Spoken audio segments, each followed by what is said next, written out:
Welcome back to the Pre-Vetted podcast, where we spotlight extraordinary people and remarkable talent reshaping our world. Today, we are joined by Ray Smith. He's president and CEO of Tricera Financial, where he has led the company since 2009. Ray brings deep experience in new business development, mobile payments, and product development, and he has also served as president of CRS Corporation. Ray, we are honored to have you here today. Thank you very much. It's so great to be here. Awesome. I think we're going to have a very interesting conversation. So, what problem made you want to build in financial services?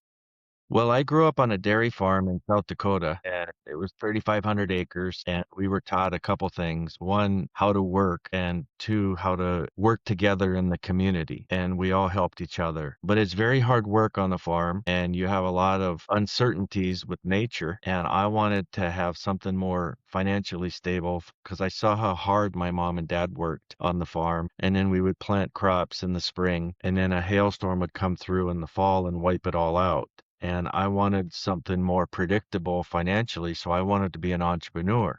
And so I got into the entrepreneur world at a very young age. At 18, I started selling long distance phone service. And then from when I turned 26, I actually moved to Las Vegas and we had a call center and we processed credit card applications for people with bad credit. And this was before social media, before cell phones, before do not call laws and all that stuff. And so we would get lists of people that had bad credit and we would call them up because we had a bank out of Chicago, and then we would offer them a unsecured credit card, and then we would help them grow into that. And so from 98 to 2004, we had 65 employees on the phone, booming business.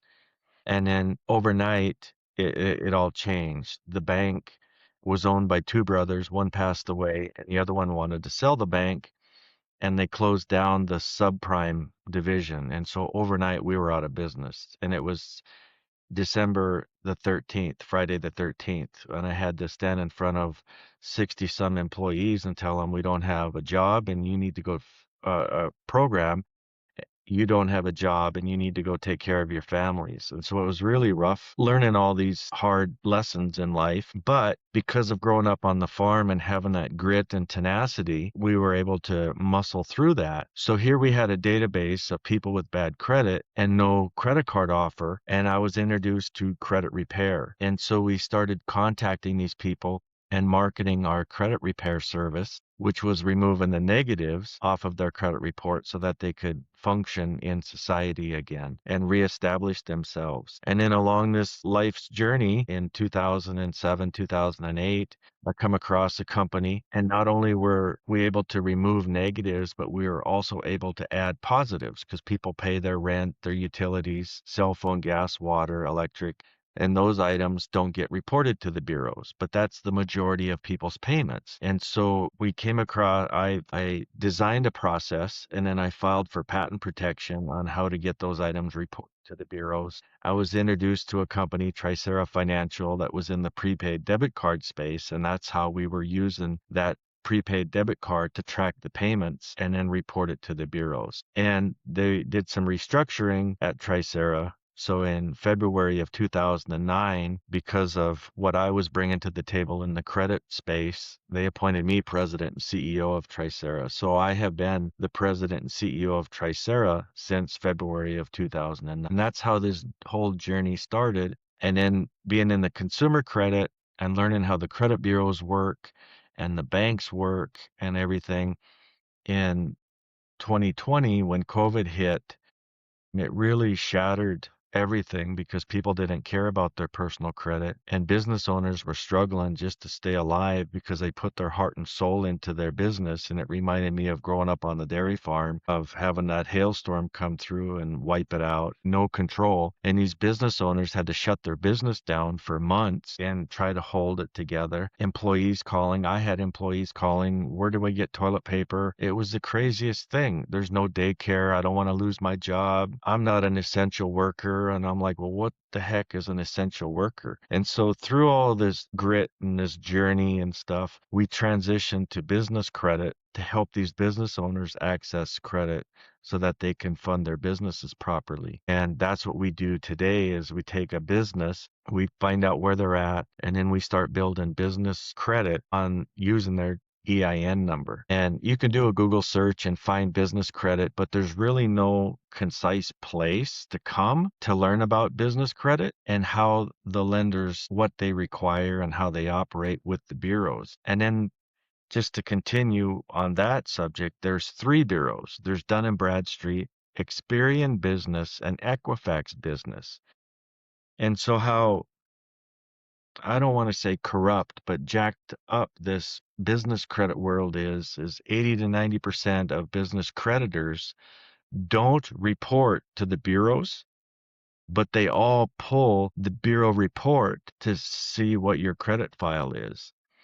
And business owners don't have a file because they have business creditors that don't report. And so then they'll require a personal guarantee. And that's where the trap is for the entrepreneur. And so what we've done is we've created this fundability foundation platform. We have lenders tied into it. We know in real time what their requirements are. And so we take the business owner and plug their business profile into the platform. And then we go through this foundation checklist where we verify their address, their business phone number, their business email, their website. And then we make sure that that's reported exactly at the same at the Secretary of State, at Dun& Bradstreet, Experian Business, Equifax Business, the IRS, the bank account, and the merchant account. Because what lenders are doing now is they're using AI to go out to public databases and pull this in. And if there's a mismatch, the system automatically denies the business owner. They have no knowledge of why they were denied. And then they say, screw it, I'll just finance it on my personal credit. Business credit is 5 to 10 times more powerful than the personal credit. So they're really strangling their business by using their personal credit. And so that's why we put together this program. And I know that's a long, drawn out answer, but I wanted to take your viewers through this journey of how unknown this business credit system is, but how finite it is because it's a computer system. The bureaus and the banks are ones and zeros, and that's all they're looking for. Wow, amazing. Too much, a lot of things to unpack, but let me start by saying that I think it's amazing that you were able to reinvent yourself and your company through difficult times, right? You use the word grit, and I think that's a great way to describe it. And it is in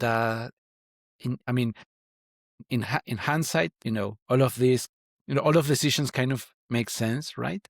But you know the story about Napoleon, right? He went through he went to a war, and then a lot of the soldiers died in the process, right? He arrived with very few soldiers, right? So in hindsight, his decision was incorrect, right?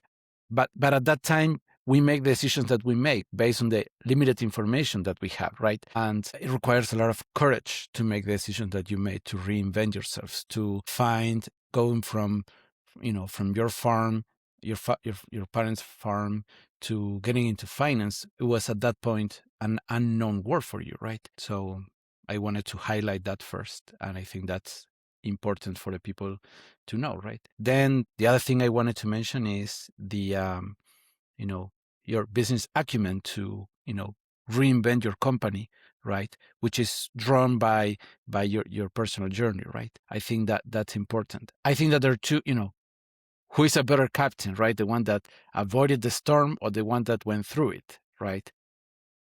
So what happens when you cannot avoid it, right?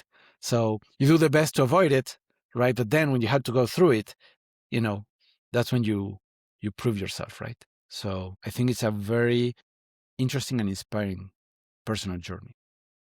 Yeah, and your viewers, they go through personal hard times and business hard times and sometimes it's just life that happens. Like I talked to this entrepreneur the other day, he's in Chicago, and his fiance passed away 3 weeks ago.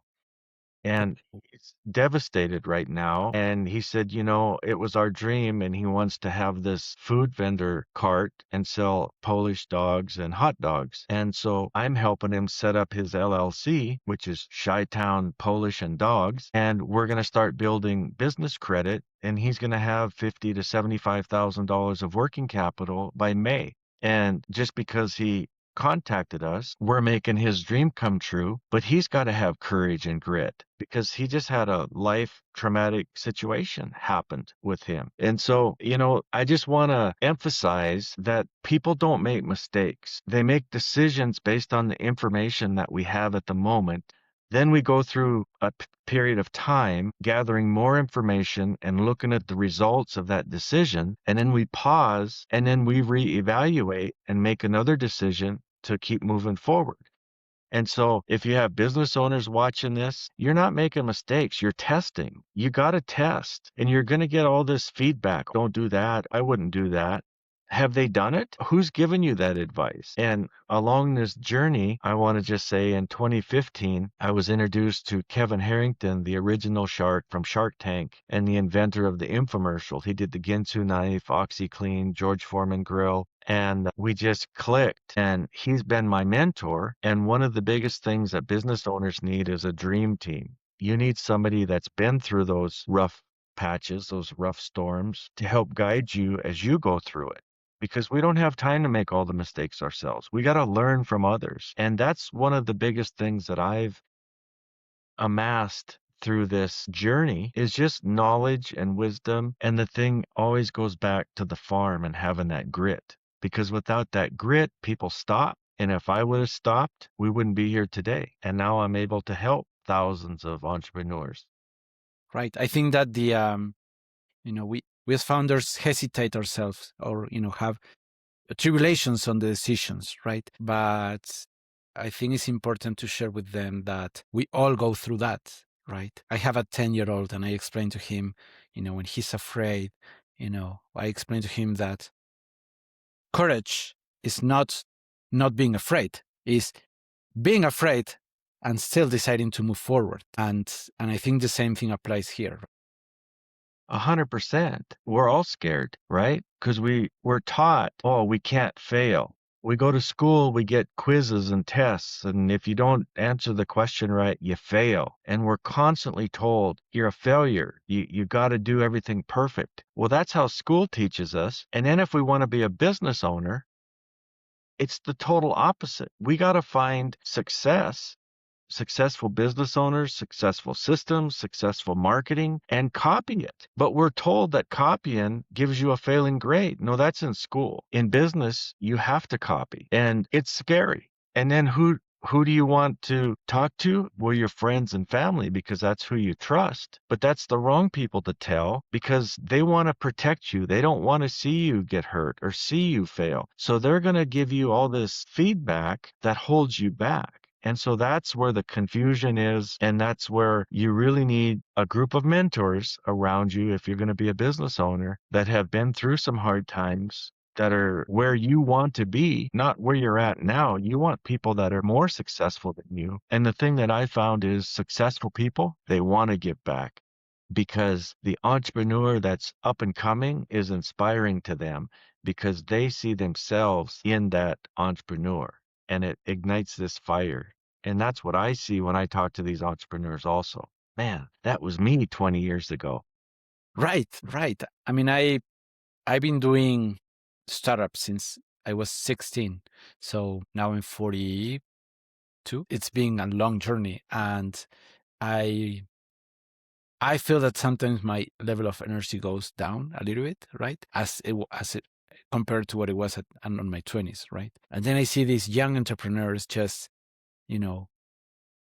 eager to take risk, eager to do something, right? Without a north, right? They don't know what to do, or so and I can see the patterns because I've been there, I've done that. So I am having this intention of giving back as well and sharing my insights and being able to help people with so much energy, right, and willing to do so much, right? So I agree with you. It's an amazing thing to be able to give back and help others.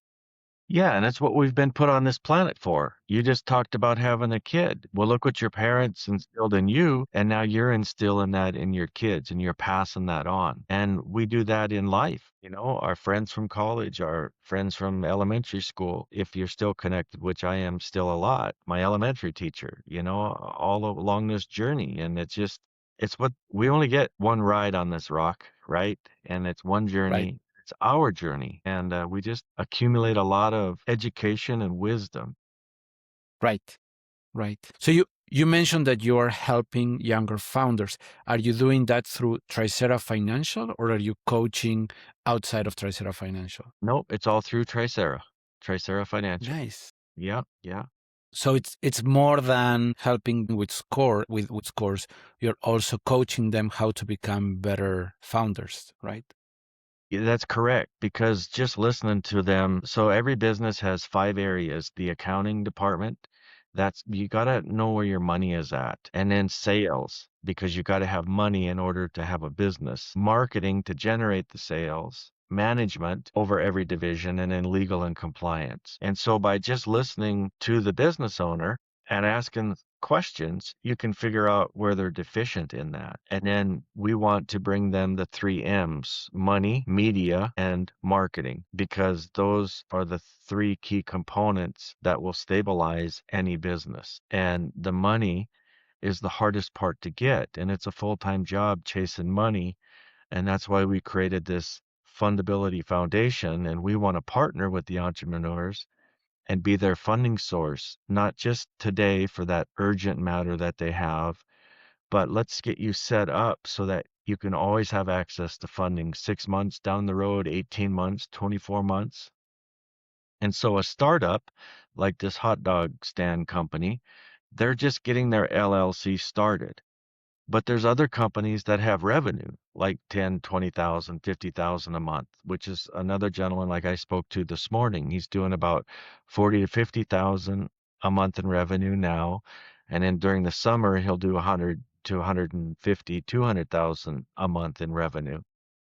And so during the crisis, there was these merchant cash advance loans where they took your monthly deposit for 3 months and averaged it, and it's very high interest rate. So he's stuck in one of those. And now we're going to help him get a traditional loan for 24 to 48 months, pay that off so he's not strangled with his revenue, and plus he has more money to operate for working capital and everything. And so those are 2 areas. And then the third area that we have, working with Kevin Harrington, we teamed up with a brokerage firm where we contact accredited investors, and we'll raise anywhere from $1 million to $100 million for companies that are looking for investments. And so we can take from a startup, if you're just getting incorporated, like the one example, or get you funding traditional lenders, the middle, or the third one is to get you investors to invest in your company, your product and services so you can grow and scale it. Right. Right. And the benefit of working directly with the founders is that you can see them in the eyes, see what they're made of, and being able to guide them not only on the financials, but also how to become a better founder, right? That's right. And so like this company that we're helping raise $3 million for, we're calling accredited investors. And the accredited investors, it's called the Great Wealth Transfer. And the silver tsunami, or the silver-haired baby boomers that are retiring, are transferring their wealth to the golden age in America here. And there's $68 trillion of wealth being transferred from one generation to the other. Kind of like I was telling you, your parents passing it on to you and you passing it on to your kids. Well, that's what's happening right now. The baby boomers are retiring or selling their business, and they're transferring it to this new generation. And we want to be the funding sources right in that gap there. And so one of the companies that we're helping is we're raising $3 million. And so on average, an accredited investor will put in 100 grand. So we're looking for 30 people to put 100 grand in to this business and help them grow and scale. Well, this round of funding, he's looking for $3 million. In 24 months, he's probably going to look for $8 to $10 million. Well, he'll go back to those same 30 people and say, "Hey, look, we've done this journey the last 2 years. I'm looking to raise $8 million.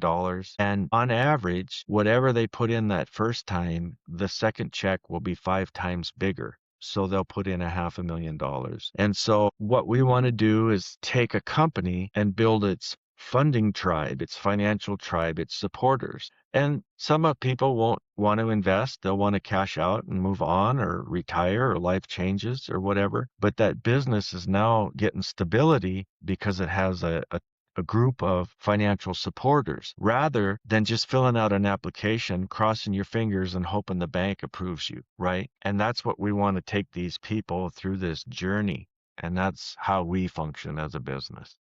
Right, right. You provide the guidance, provide the financial assistance, and if they are successful, you are successful as well. Yes, and we're asking all the questions because we're representing both. We're representing the business because we want to get them funding, but we also have an obligation for the accredited investors and to the banks because we don't want to bring them somebody that's going to take the 100 grand that just was invested and go to Vegas and gamble it. We want to make sure that they have a management team that's there. We want to make sure that they have a business plan and a roadmap. And like you asking me, where does my credibility come that I can talk with authority because of my life's journey and being in this industry for 20 some years? That gives me the authority. Well, that's what we want to know is that business owner, do you have the authority? Because you're looking for $3 million. Did you just graduate high school? Or no, you're 60 some, you've been in this industry for 30 years. This is what you've done with other companies and now you're doing it for yourself. Man, that I want to be with this guy. He's got some wisdom that he's amassed. Right. You're also de-risking the situation because that's what I say before you're doing a judge of character. You're evaluating the founder and guiding it, right? Advising, right? Yes. Because at the end of the day, it's their decisions, but you can evaluate the level of risk of the business, the level of risk of the founder, and you can recommend, is this a good investment or not, right?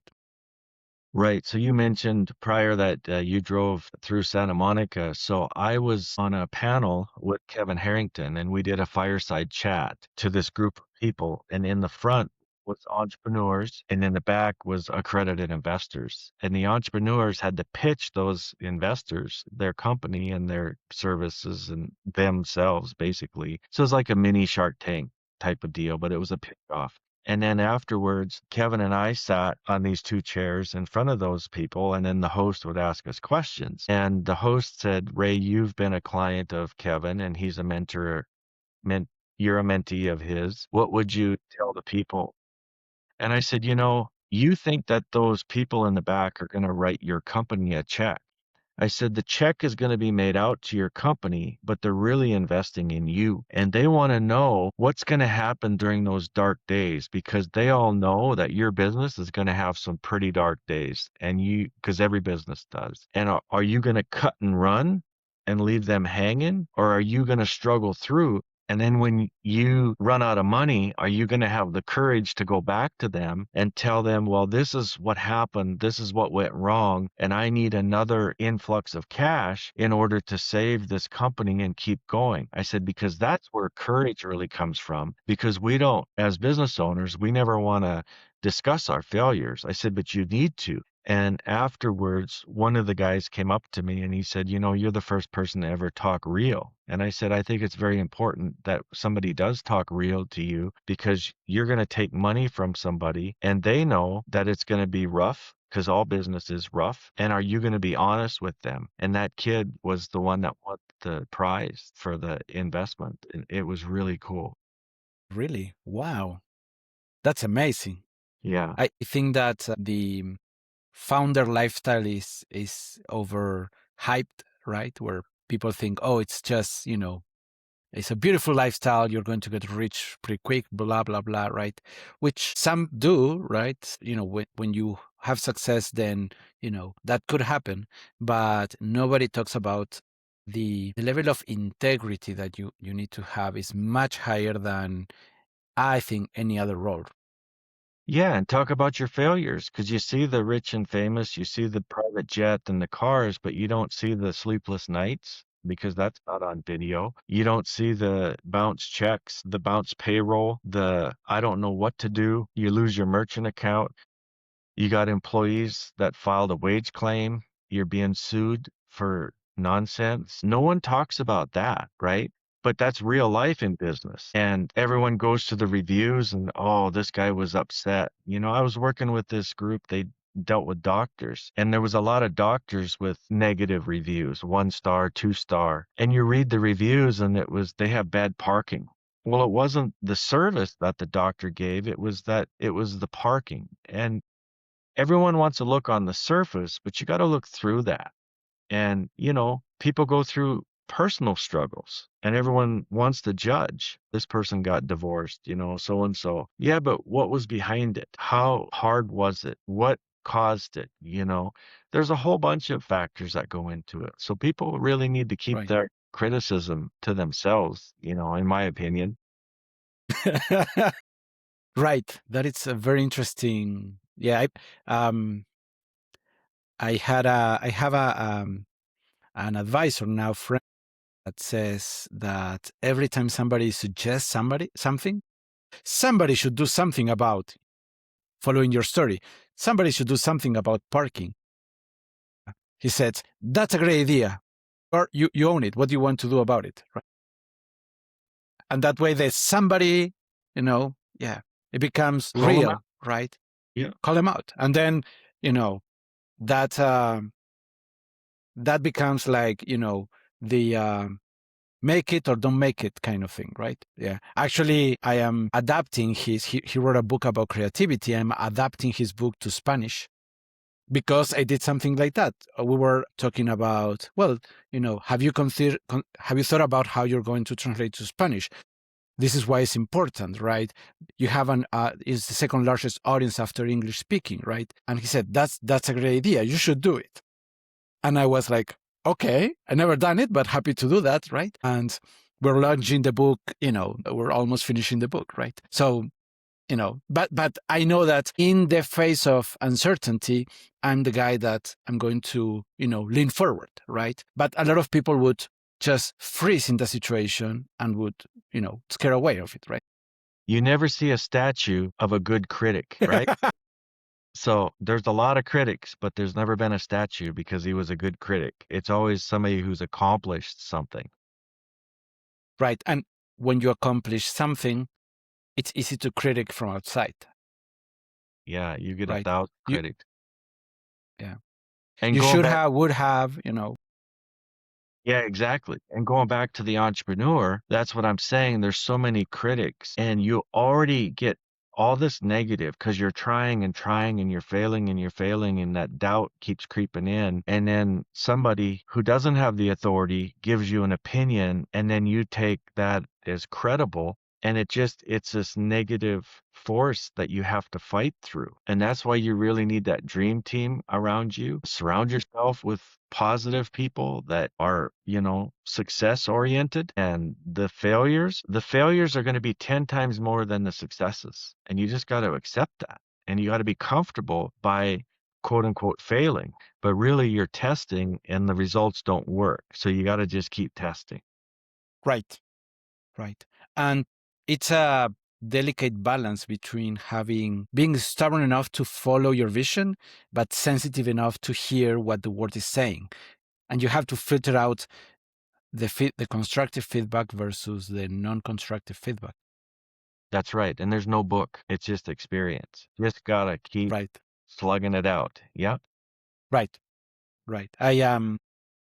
My first startup was when I was 16 years old, and we did a backing, and we went down because of the bubble burst, internet bubble burst in 1999, right? That Yeah. kind of show how old I am, right? And what happened is that we were building an eBay competitor, right? Similar to eBay, right? When eBay was launching, which then the bubble burst, and you had uh, a company willing to invest into our project. We had some traction. We had, so the timing was right. but then the bubble burst and then the whole thing went down, right? But then, a few years later, then Mercado Libre and the Remate showed up, and now they are the biggest, similar to eBay, where you can buy and sell stuff. But then they moved towards Mercado Pago, which is the finance side. So they manage payments. They manage, instead of using a debit card or credit card, you can use QR codes to buy and sell things, right? You can have a merchant account, right? In particularly, this comes from Argentina, but it's all in Latin America, where the fees for credit cards is so high, and almost nobody has credit cards because of the economy is kind of destroyed, that they became they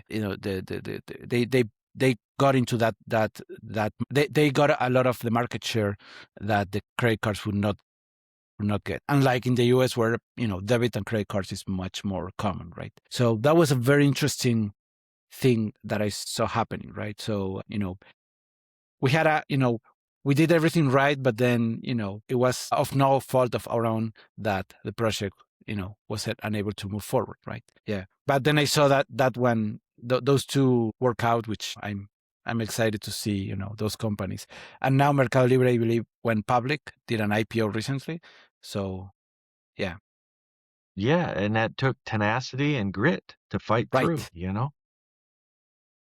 So we learned from a lot of that. And then I work on a company that didn't pay payroll for 4 months, right? I was young, so I didn't have any um, dependents. So it was not a big deal for me, but it was a big deal for the people around me, right? So when I started my company 10 years ago, um, I one of the things that I work very hard is never miss payroll, right? And we never had, since we started the company, right? And it is because I've seen that happening, and I've seen how that much affects people, right? So when I take an employee, the way that I see it is that person is putting their life and their family's security in our hands. So it is a big responsibility as a founder to make sure that, For every paycheck that's issued, there's 2.5 mouths that are fed off of that paycheck on average.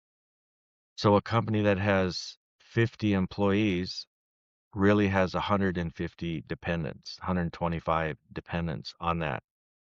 So when I see these business owners being flippant with their company and their cash flow and buying stupid stuff and they're just being reckless with their business, it's maddening because they can do what they want to do. Just like what you said, you were alone and didn't have dependents, so it wasn't that bad. That's your choice. That was you. The employees, they don't have that choice, right? They're depending on you. And so I've seen that more than I want to talk about. These companies doing really good, and then the next thing you know, they're out of business. And all these employees are just left hanging. It's terrible. And it was only because of the business owner, one, taking their eye off the ball, but two, I either tell the business owner, look, this is either going to be a hobby or you're going to run a business, because a hobby will get you the cash flow so you can party and have your good time. But if you're going to run a business, then run the business because you have people depending on you in those decisions. right. So what I did because I went to much of the side of protecting the employees, making sure that we have, our goal was to have a year worth of salaries for everybody in cash, right? To kind of make sure that, no matter what happens with our clients, even if they pay or they don't pay, then we take care of our people, right? But then I went too much on that side where I wasn't taking care of myself, right? So what I did is I set up a salary for myself, right? Where, now I'm one more on the team, right? So I know that I can't spend my salary money without concern, right?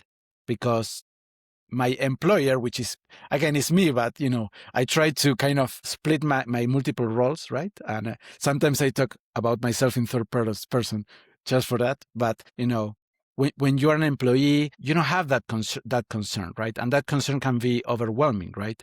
That responsibility can be overwhelming. So being able to have your own money as an employee and being able to spend it the way you want it, and if you don't have any money, then the next paycheck will give you money, right? So that is a much free, experience. So I enjoy that experience as an employee, to have, the responsibility of me and my family, and then, and I can spend my salary like that, and then the big responsibility of the company, where we you see a dollar.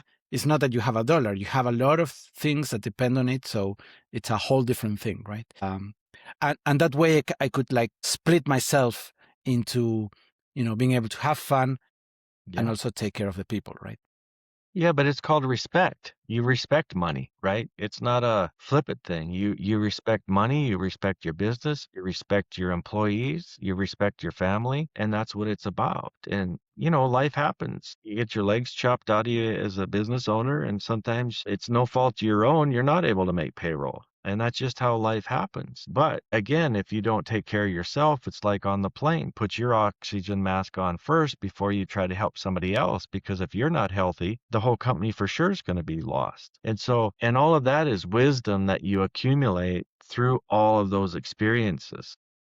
Right, right. So what advice would you give to your younger self starting a career today? Take more chances, not be so fearful. When you hesitate, you're only holding yourself back, but you're holding your business back, and you're jeopardizing your employees. And a lot of people want to tinker around the edges. Well, let me try this little thing or that little thing. Your business is either going up or it's going down, and it's never staying steady because the economy's changing, the seasons are changing, technology is changing. People's buying habits are changing, so you have to be aggressive at everything to always stay ahead, and that would be my advice to my younger self, is be more aggressive. Amazing, amazing. And what do you think will change most, in finance over the next few years? AI is really changing a lot. That's why well, there's two things. AI is making stuff more automated, but the bureaus and the banks are so archaic that they're never going to catch up because of the system. And that's why there's such a disconnect. And what we want to do is fix what we can fix in the public databases. I tell people it's like this. You have a calculator and I have a calculator, and we hit 4 plus 4. We both know that it's going to display 8. Why? Because that's what was programmed in the calculator before we hit 4 plus 4 in the equal sign.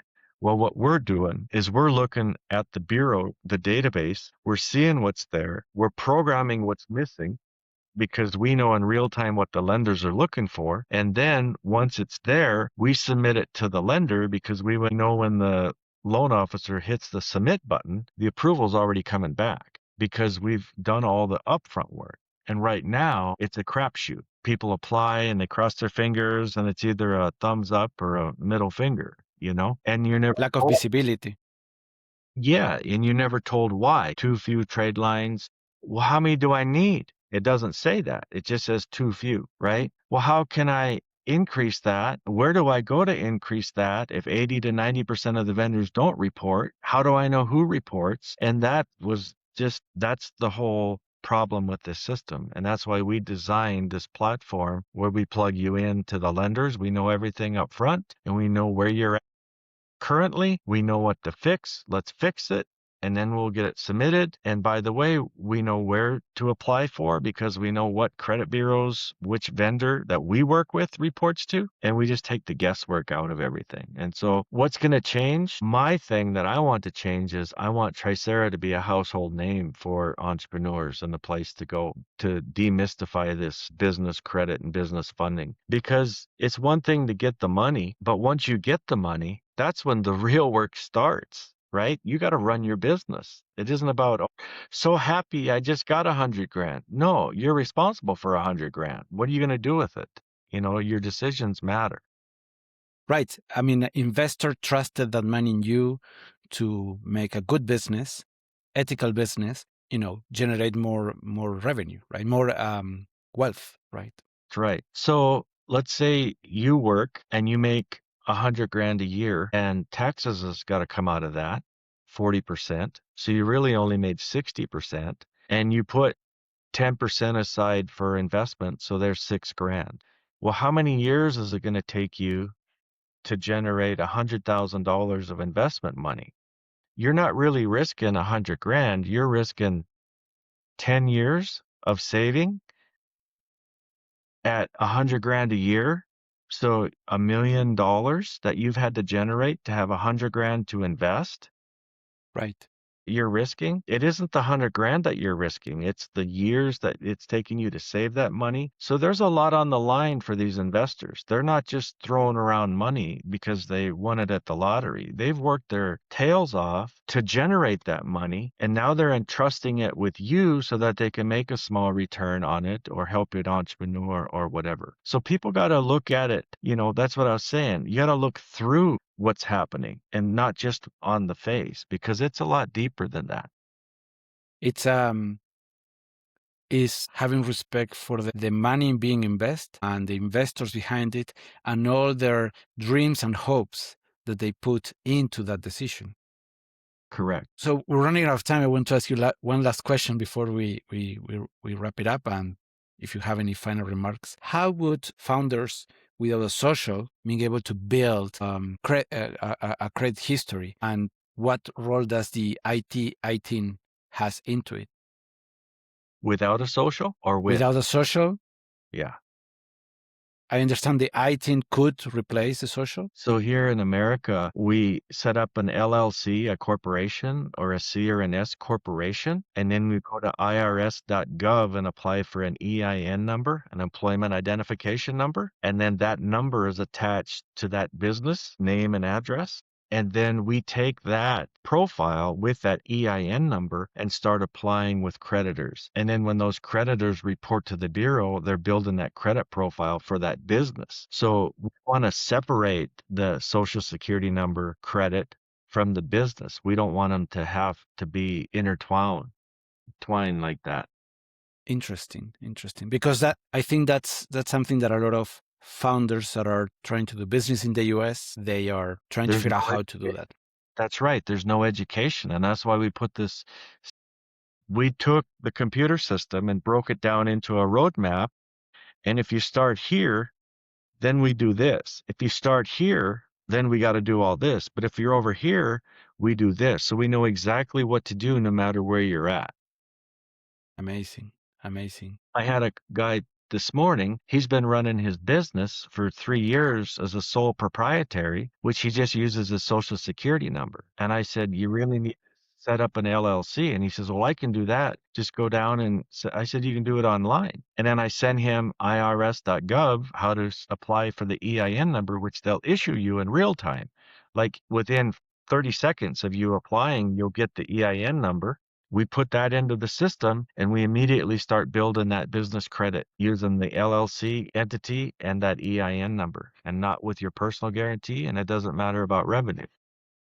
Right. That's an amazing advice. Ray, we're running out of time. Any final remarks before we wrap it up?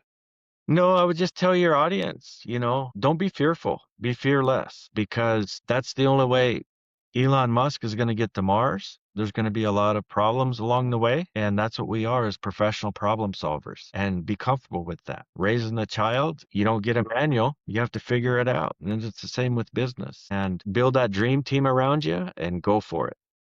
Thank you very much for joining us today. Thank you. Thanks for everybody for watching.